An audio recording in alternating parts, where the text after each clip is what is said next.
ఏం చేస్తున్నావురా? Cone పెడుతున్నావా? Okay.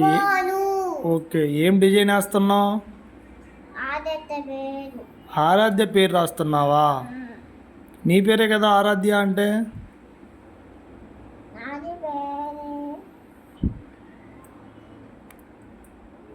చూడండి ఫ్రెండ్స్, మా పాప ఆరాధ్య అని పేరు రాస్తుందంట నా చెయ్యి మీద. ఆడపిల్లలు ఉంటే ఇంట్లో లక్ష్మీదేవి ఫ్రెండ్స్. ఓకే రాయ్. ఓకే. ఏంట్రా ఏముంది? అవునా? ఓకే.